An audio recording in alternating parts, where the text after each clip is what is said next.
a quick demo.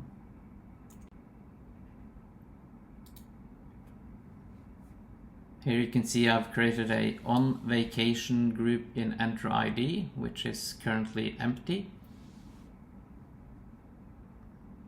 This is the group that we will exclude from the conditional access policy. Here I've jumped over to the vacations SharePoint and I'm going to click the request time off link. This brings me to a form. I'm going to put some arbitrary dates here, making sure that I'm currently on vacation, and I'm also going to check the box for that I'm traveling outside of United States.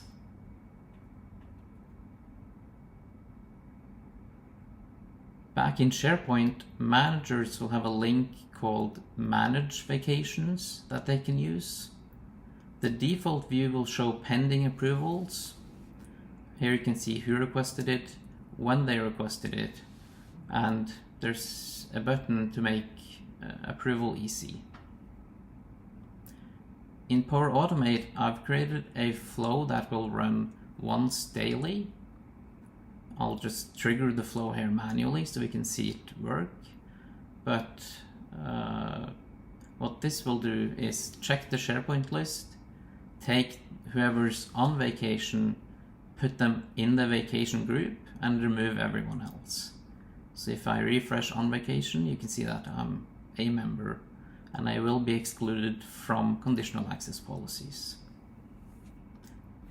And that's it for the demo. Thank you very much for your time.